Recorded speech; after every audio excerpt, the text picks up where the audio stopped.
The interface and the architecture on this are quite unique, probably adding to its mysticism. So I'll try and demystify it as best as I can without going into too much detail. But taking a look at the front panel, everything on the left is pretty straightforward. We've got LFO, envelope 3, envelope 1, envelope 2. So this is the filter envelope. Also, it's the one that's used for modulating through the waves. ADSR2 is the volume envelope. And then we've got the filter. It's an analog filter, 24 dB. Resonance, then we've got the wave oscillator and the waves sub-oscillator.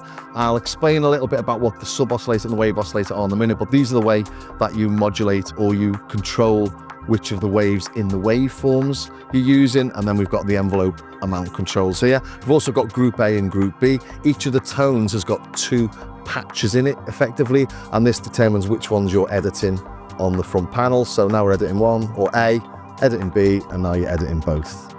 So that's all pretty straightforward, but then we move over to here, and this is the screen and the digital display, and this is a bit bonkers. Basically, when you first get it, it's a bit of a head scratcher, and it really does follow the way the original works. If you look at this and you compare it to an original, you can see the only big difference here is that this knob is up here on the originals, and we don't have this LED screen. The LED screen is actually really useful for showing you the names of the wavetables and stuff that you're using, and also for looking at the waves. Looking at the waves is very important on this compared to something like a standard synth, because you've got the 64 waves in there and you've got this thing called the upper wavetable, and it's just good to understand exactly where you are. I think I'll show you quickly actually. So on wave 00,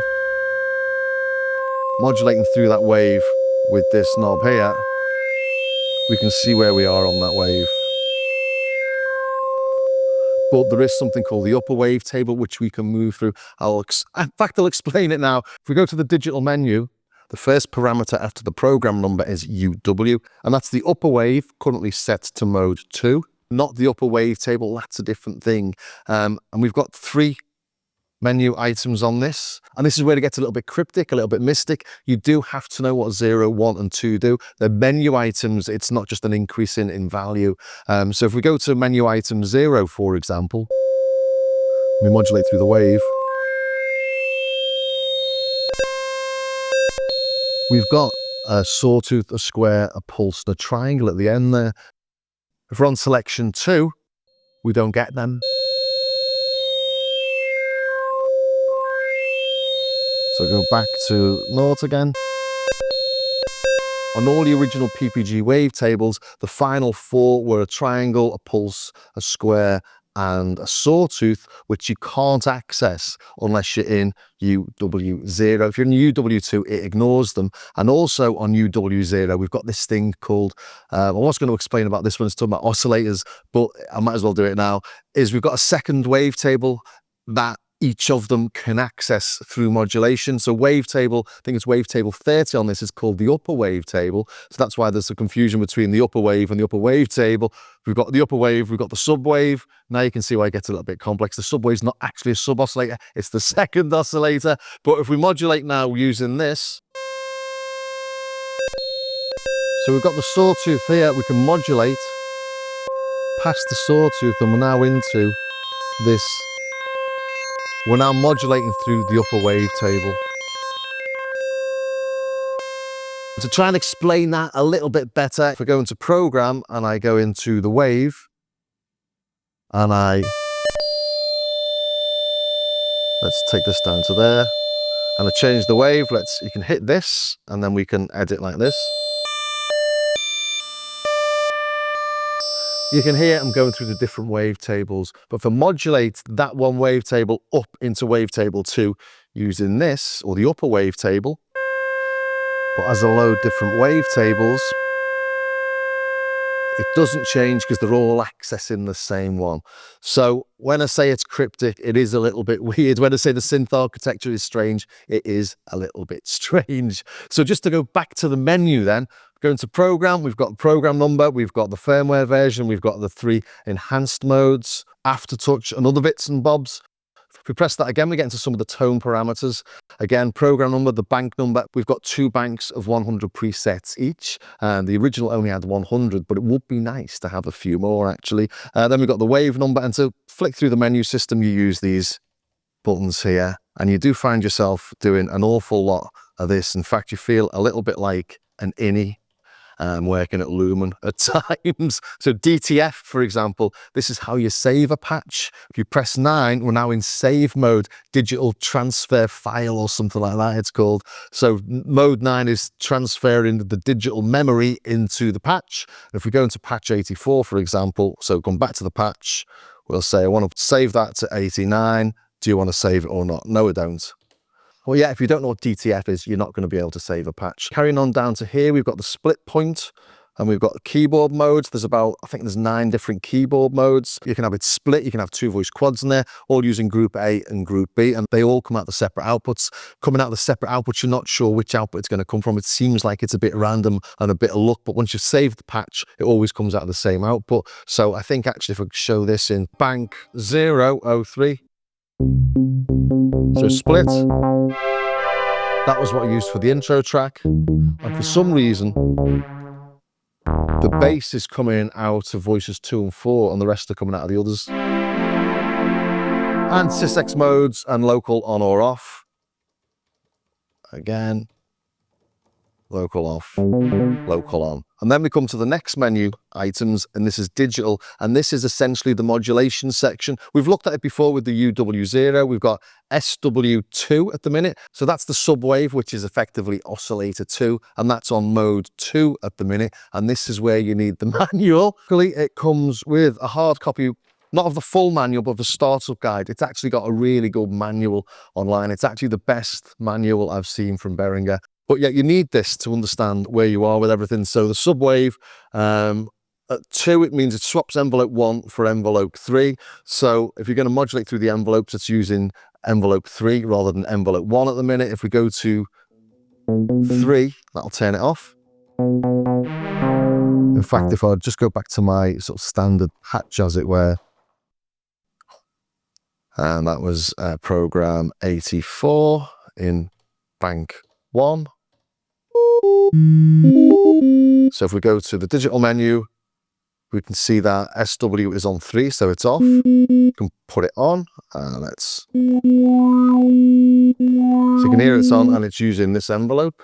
And you can hear it crackling there, and that's because the oscillators are on mode 0, which is the original mode. Go into there, put the oscillators onto 1. That should be a bit smoother now. Yeah. So the digital modes are a bit strange. I'll go into that a little bit more. I'll talk about the oscillators in a little bit more detail in a second. But basically, we go to the modulation section here now. So we've got KW, KF, KL. So KW is the keyboard to wave modulation. And again, the modes aren't the amount of modulation, they're the different modes of modulation. And looking at this, it's disabled with 0, 1 to 3, higher notes take higher waves. On 4, all the notes have their own wave. On 5 to 7, the notes have their own wave, and some are skipped. So again, if you don't know the menu items, you sort of get used to the menu once you've been using it for a while. You can sort of guess what it is, but when you first open it up, you definitely will be referring to that an awful lot. It's exactly the same as on the original PPG, although some of the menu items are actually different. So on the subwave, for example, we've got a ring mod and we've got a sync on this, and we've got noise, which you didn't get on the original. But if we just have a little play with this KW, so keyboard to wave, it's off at the minute. In fact, let's go back to my Pro VS waves on my own. I'm not doing these to flog my Pro VS waves or anything, but it's just because they're so different. You can hear it really obviously. So go back into digital. Let's go to the keyboard wave. So I've got the sub on there. Let's turn the sub off. So sub off. So there's no modulation on that wave at the minute. If we go to keyboard mode 1, it's changing as we move up and down the keyboard. If we go to keyboard mode 4, each key should have its own wave.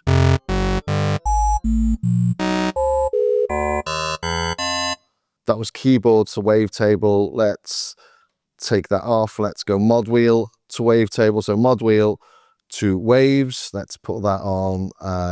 So 0 is off, 1 is, it uses the LFO. As I say, you can sort of work out what's happening once you've been using it for a while. And 2, it's just the mod wheel.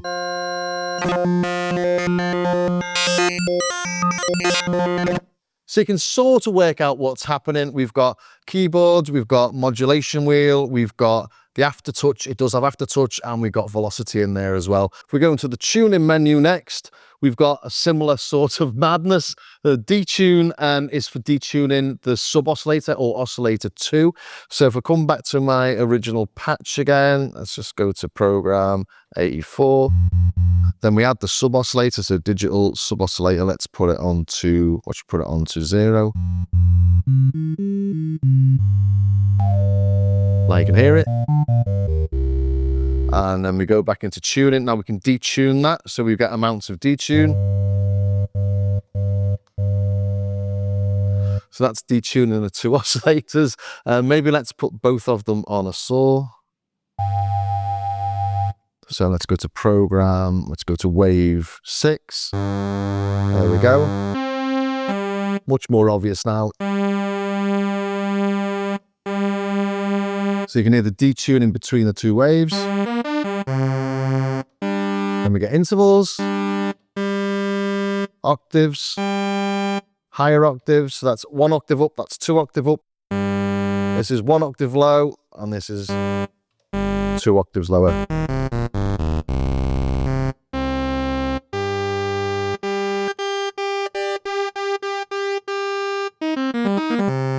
Then we can modulate the pitch of the oscillator and the sub-oscillator. That's oscillator and sub-oscillator, and that's with the LFO. Weird that we don't have the destinations as oscillator and sub-oscillator. You've got to remember what they are. You don't have to remember what everything else is. E is for envelope. Again, not written there. Bit strange, but... So if we go to MO, for example...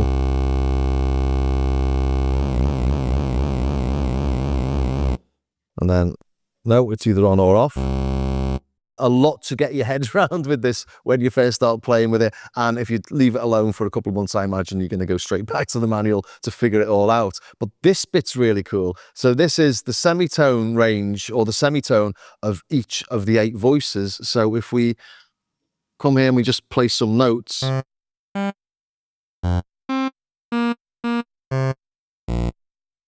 now as we play each of the different voices, they'll all be tuned differently.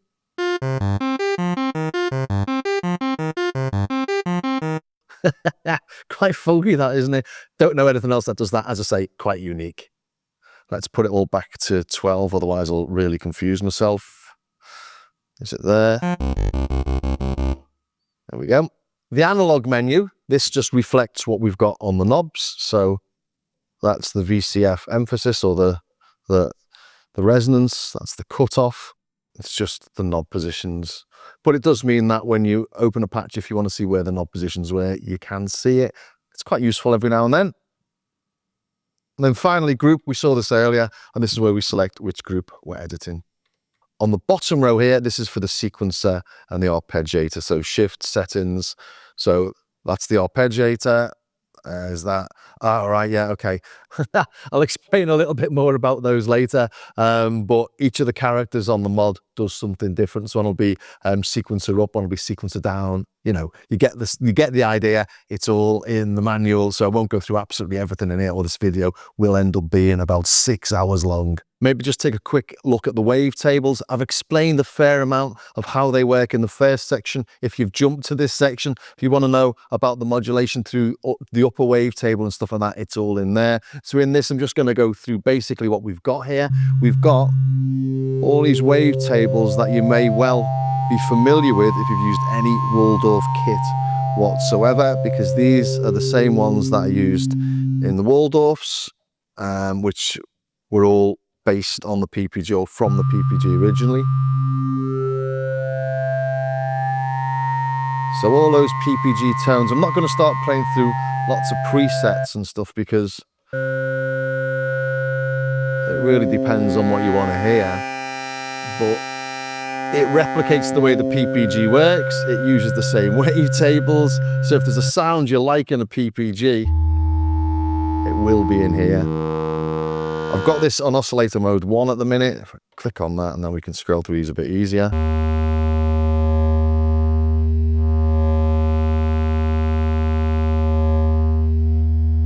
So yeah, if you know these, they'll be super familiar. They're not named the same as things like the Waldorf PPG 3 point whatever app, but they are the same ones.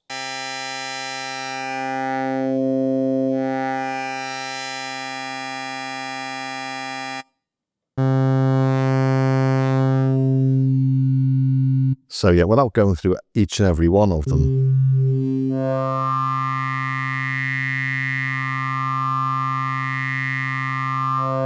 And the whole point of wavetables is that you do modulate through them. You can get much more complex tones than you would with a standard analog synth, because your starting points are much more complex. If we put this now on digital and we go to UW0, we will now go up into the, just to show you if you missed that bit, triangle, dimples, square, and the sawtooth, which is what all those PPG waveforms do.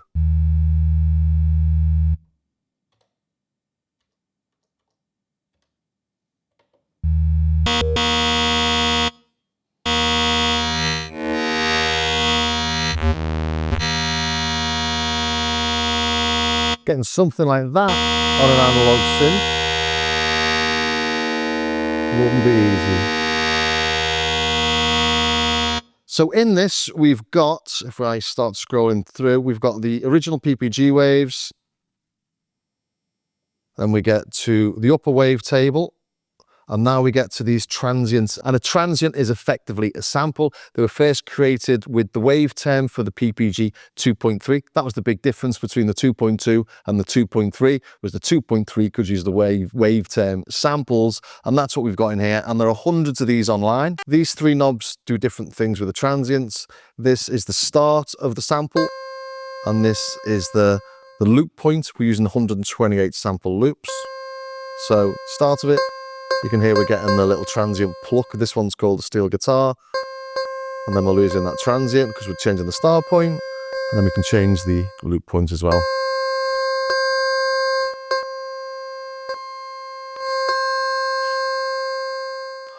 We've got a fair few spaces for user transients that are empty. And then we've got the wavetable for users as well. And I think this is where I put mine up there somewhere, but we can go up to 127, so there's plenty of spaces to play around with there.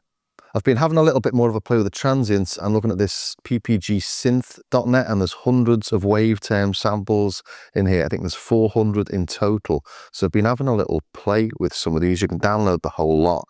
You simply just drag and drop them into the Synth Tribe app. And if we put them into the listen buffer, not into one of the actual transient slots, you can preview them. You can see we've got transient dash dash dash there. That means we're listening to the buffer. But let's send it. Takes a couple of seconds.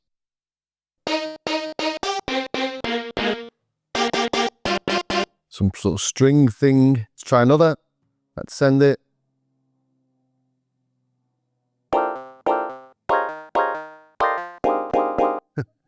Someone not playing the piano very well. Try this one.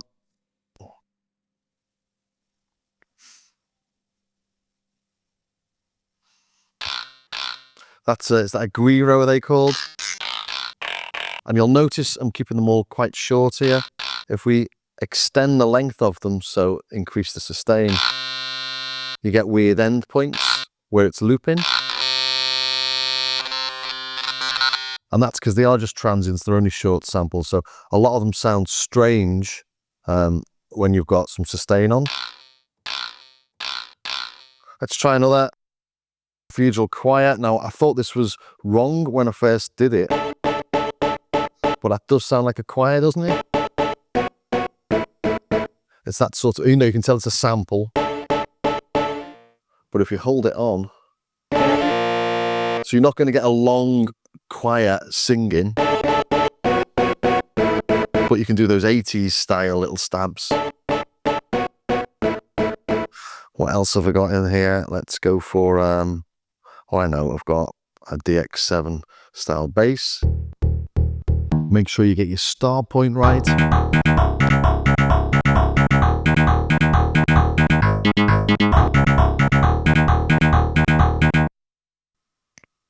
And what did I see there? Again, a grand piano.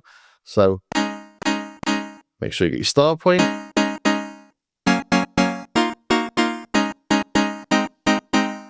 Make that last a little bit longer, perhaps. Bit of release.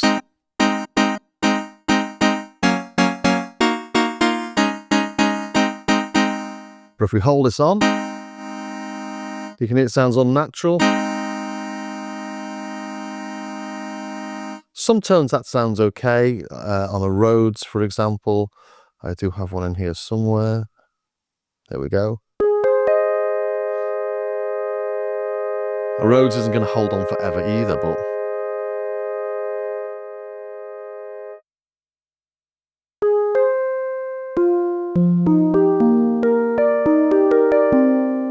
that's not bad. But my favourite, and this is one I've been working on this morning, is this.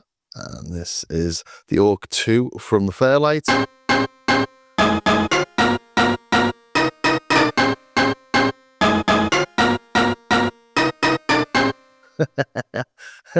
So yeah, pretty cool that you can do it on this actually. But yeah, don't expect big, long, flowing orchestral sample libraries in it. They are called transients after all. And if any of my patrons have got the Wave, I'll throw that Orc 2 up for you.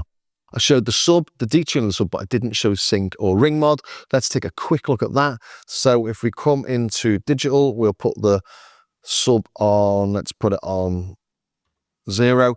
The difference between mode 0 and mode 1 here is how the sub oscillator or the second oscillator works with the wavetables and modulating through the wavetables. On mode 1, it's just whatever you've set it out there, and it doesn't modulate through it. It doesn't follow basically what oscillator 1 is doing. But let's put it on at least. So you can hear it's on there. Let's put it onto 1, and now it's not modulating.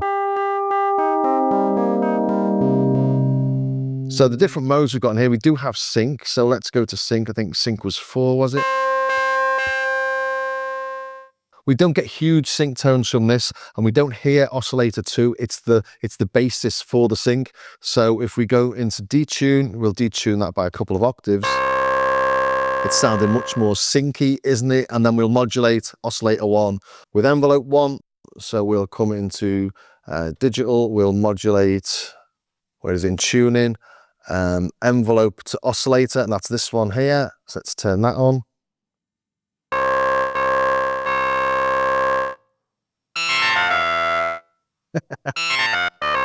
So you're getting some sync there. It's not a big radical sync tone, but it is in there and it's nice to have it.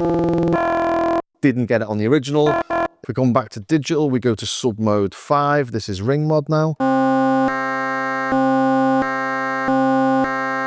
So it's not a radical ring mod tone, but it's there. Let's just try it on a different wavetable, shall we? Or let's try it through some different waves actually.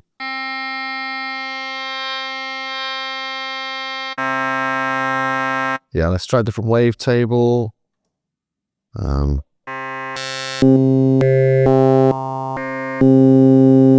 it off.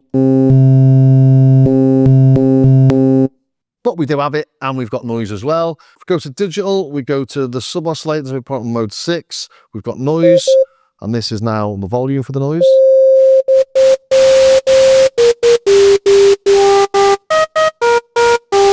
Again, another thing we don't get on the original. Anyway, I think I've covered the oscillators and the wavetables there and the transients. Let's take a quick look at these envelopes. And the reason I wanted to show the envelopes is because they are a bit weird. Well, this one in particular, well, they're probably both the same, but you notice it on the volume envelope, on the VCA envelope. And that's this. Let's just turn that up a bit.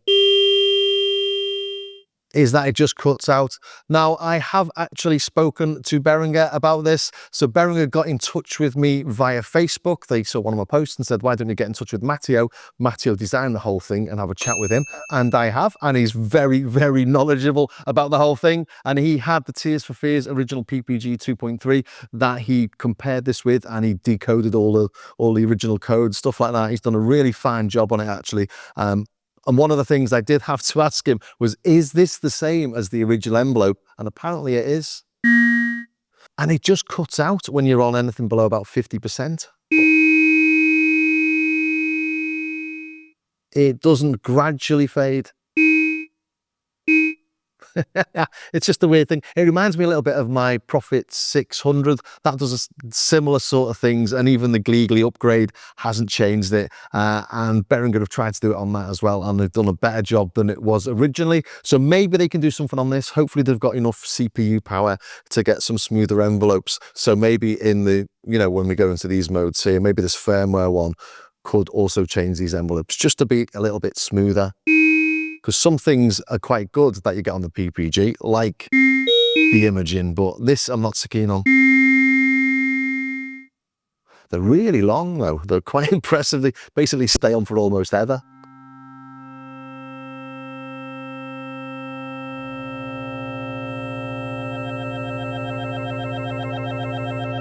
Let's load that other patch.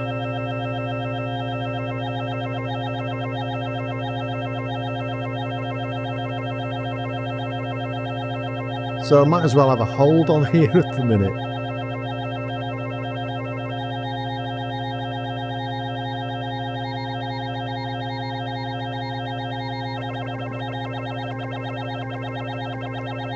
Don't want to listen to that forevermore. So yeah, the envelopes are a little bit strange. And in particular, there's this weird thing it does where it bypasses the delay and the sustain stage when this is over about 49. Again, it's something the original did. If we go into analog, just check this is over 49.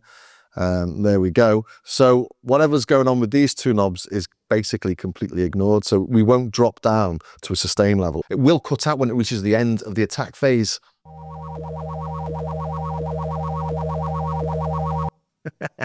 But it will do the release.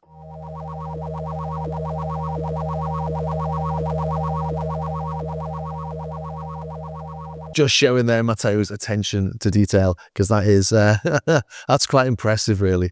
Something else I wanted to show you actually about the envelopes. If we go to this transient, I'm just showing this one because I know it does it when I've got it set up like this.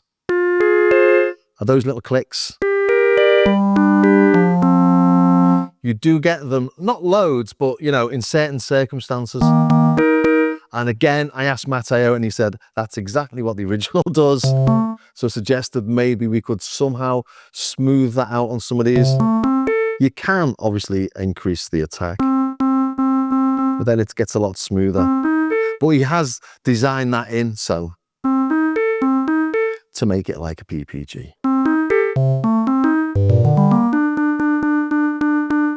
Not a biggie, just pointing it out. Next up then is the filter. Like the original, it's a 24 dB resonant analog filter. It's a hybrid synth after all. Digital oscillators, analog filter. They just couldn't emulate analog filters whatsoever back in the day. Good job, because this sounds lovely. Let's go to digital. Let's put this onto 0 so we can modulate up into the sawtooth. Just so we've got a lot of harmonics for the filter to play with.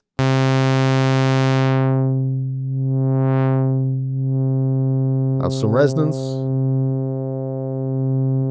We are losing some bass, not loads. Let's play it lower actually to hear that better maybe. Oh, we're losing a fair amount.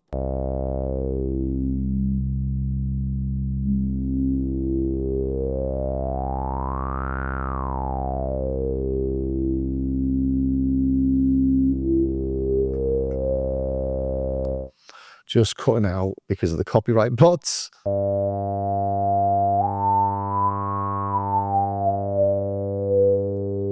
Smooth, nice. And that's getting pretty rumbly.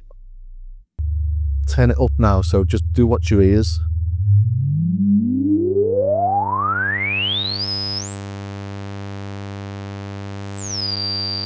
So we're not going all the way to crazy 20 kilohertz, are we?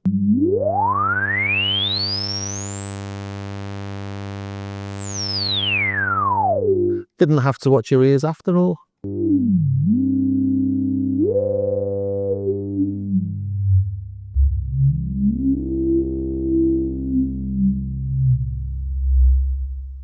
Nice, isn't it? Not a lot more to show there, which is probably why I left it to the end. It's probably the least interesting bit of the whole synth, to be honest. Something else maybe to take a look at is the Group A and Group B. So if we are playing something in layers, so we're reducing it to a quad synth, basically. So playing Group A at the minute.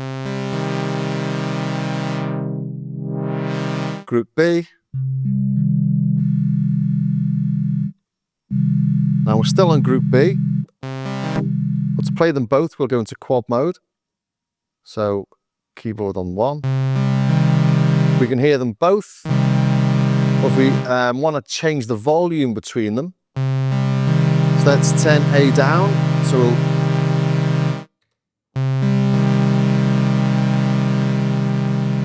turn the loudness down just on A.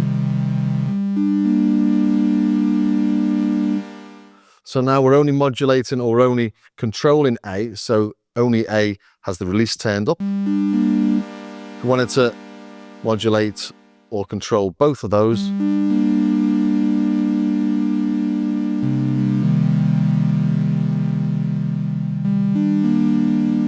I've not found a way to detune Group A from Group B so you can have like an interval between them. I don't think that's possible. There's no like unison on this with big unison detune and either. The only detune that there is in here is the sort of the sub oscillator that I showed earlier with the intervals, the octaves and the detune as well. Yeah, there's different modes on this. I'm not going to go through all of those. There's 9 different keyboard modes, as I said earlier, different amount of splits. You can see them on the front panel there. Poly 8 by 1 voice, quad 4 by 2, which we've just done, duo 2 by 4. So if we go to that, we put 2ing. It's in duo mode. You've got 4 voices on each of those, but you can't detune those 4, as I say. Mono 1 by 8, so that's 8 different mono voices. And I've not found a multi-timbal mode on this. I don't think there is one yet. Wouldn't it be nice if we had 1 by 8? So I think it could on the original. I think this might be missing. I think it's something that they're working on. I can't quite remember what Matteo said, to be honest. But it would be nice to have 8 different patches all playing out the 8 different outputs. A is quad, B is quad, mode 5, A is mono, B is quad. So there's loads of bits in here, and as I say, the manual's the place to look for what all those are. But what I will quickly look at is the sequencer. If we come into the sequencer mode, so shift, settings, got the different mod modes. Again, get your manual out. So this is in sequencer mode on 0, 0. But if we go to say 1, 0 or 1, 1,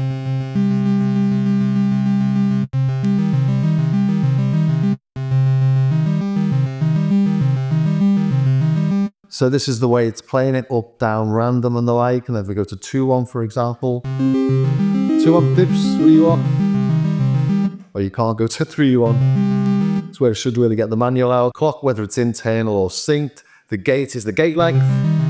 So let's make that longer. Shorter. Division is the time division. So it's not super complex, but you do have everything you might expect in there, including triplets and dotted notes when you take the division up to 4, 5, and 6. Again, look in the manual to get the data on that. But if we look down here, we're in ARP mode. So let's go back to 0, 0 up there.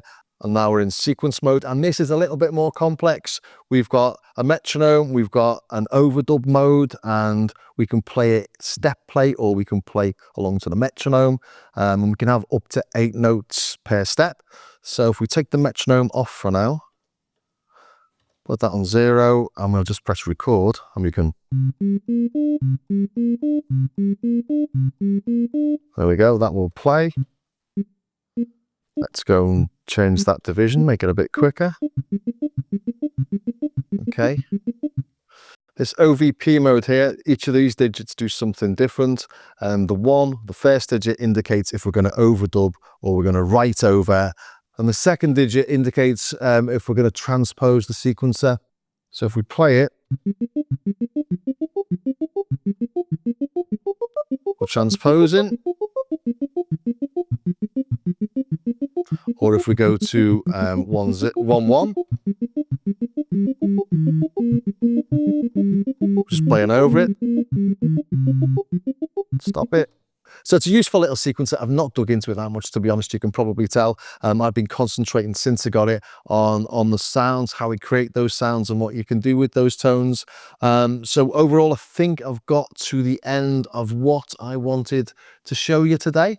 So overall, I think this is a really great little recreation of the PPG. Whether it sounds absolutely identical, I couldn't say. No one could unless they had one next to you. But does it recreate the whole feel and the character of it? I'd say absolutely yes, it does. The form factor's fine. I don't mind it being 4 octaves, although I know a lot of people will much prefer it to be a 5-octave thing. But inside this little case, it's a really amazing thing for the £569 that I paid for it. I am very impressed. I have to say, much more impressed than I thought it was going to be. Not because I'm not impressed by the Behringer recreations, but just because this is such a unique, as you've seen, unique and characterful little thing. But I think it captures that essence really, really well. It's not perfect. There are things, as I've been going through this, you'll have heard me mention a few things like the firmware updates. Maybe we could have an enhanced mode for the envelopes. The outputs on the back, it's a bit random where they're coming out of. I've not demoed it in this, but I did ask Matteo about that, and he said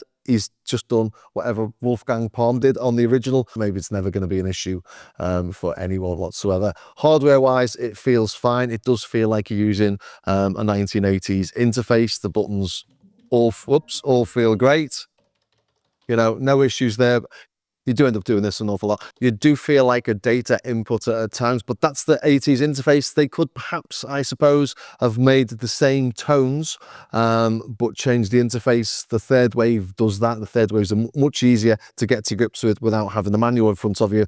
But I get why they've done this. It looks like a PPG. It acts like a PPG. You can tell it does all the same sort of stuff as the PPG because you've got the same menus. I didn't realize they had this manual for this when I first started using it, and I was using the PPG 2.3 wave manual, which is when I started to notice there was slight differences or additions that we had on this. But overall, for £569, honestly, you can't go wrong. You know, a software synth might cost you 200. So yeah, very, very impressed indeed. So I hope that was of some use to somebody somewhere. If it was, please do ring the bell, share it, subscribe, join me over on Patreon. As you know, this channel is funded by my patrons, who for less than the price of a coffee a month get access to patches, samples and tutorials. It's also funded via affiliate links, so click on the affiliate links for this, because I will get a little dropsy if you buy one from one of those sites that I've listed in the description, and all that sort of stuff helps me to go and purchase bits like this to demo them for you. Also, do take a look at my startyourcar.com website. Again, patches and samples, stuff for you to download, buy, and free bits and bobs as well. So thanks for staying to the very end. I really do hope you enjoyed that. I've not done too many musical bits in this. I wanted to concentrate on what it is. I think people want to know, you know, how it works. Does it sound like a PPG? Does it do all the same sort of bits? And hopefully I've answered those questions for you.